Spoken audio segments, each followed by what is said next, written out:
నమస్తే, నేను మీ చంద్రశేఖర్ కండవల్లి. వైసీపీ నేతలు జనసేన బీజేపీలో చేరటంపై టీడీపీ నేతలు అభ్యంతరం తెలుపుతూ పంచాయతీని లోకేష్ దగ్గరికి తీసుకెళ్లినట్టు విశ్వసనీయ వర్గాల ద్వారా తెలిసింది.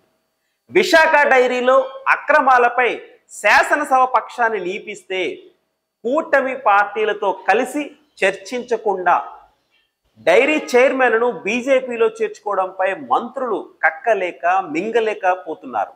అంతేకాకుండా కూటమి పార్టీల్లో వైసీపీ వలస నేతల చేరికపై టీడీపీ నేతలు తీవ్రమైన అసంతృప్తితో ఉన్నట్లు మరొకసారి వెల్లడైంది.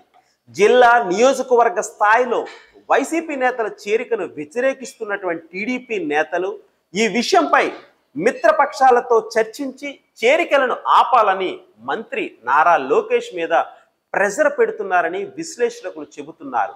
గురువారం కేబినెట్ భేటీకి ముందు మంత్రులకు లోకేష్ అల్పాహార విందు ఏర్పాటు చేశారు. ఈ సందర్భంగా జిల్లాలో తమకు ఎదురవుతున్న సమస్యలను మంత్రులు లోకేష్ దృష్టికి తీసుకువెళ్లారు.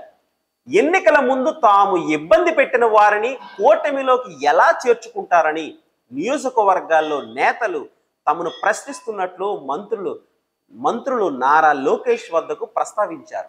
ఈ విషయమై కొన్ని అంశాలను ప్రస్తావించినట్టు సమాచారం. విజయనగరం జిల్లాకు చెందిన మంత్రి కొండపల్లి శ్రీనివాస్ సొంత నియోజకవర్గం గజపతి నగరానికి చెందిన వైసీపీ నేతలు టీడీపీ జనసేనలో చేరేందుకు ప్రయత్నిస్తే నియోజకవర్గ స్థాయిలో అడ్డుకున్నామని, అయితే వారు తమకు తెలియకుండా నెల్లిమర్ల ఎమ్మెల్యే లోకం మాధవి సమక్షంలో జనసేనలో చేరినట్టు తెలిపారు. అదే విధంగా విశాఖ డైరీలో అక్రమాలపై శాసనసభ పక్షం నియమిస్తే కూటమి పార్టీలతో కలిసి చర్చించకుండా డైరీ చైర్మన్ను బీజేపీలో చేర్చుకోవడంపై మంత్రులు అసంతృప్తి వ్యక్తం చేశారు.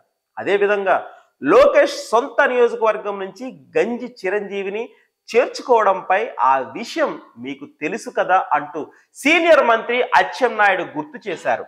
ఇలా రాష్ట్ర వ్యాప్తంగా తాము వ్యతిరేకించి 5 ఏళ్లుగా పోరాడుతుంటే వైసీపీ నేతలు అడ్డదారిలో అధికార కూటమిలో చేరుతున్నారని మంత్రులు ఆవేదన వ్యక్తం చేసినట్లు తెలుస్తుంది.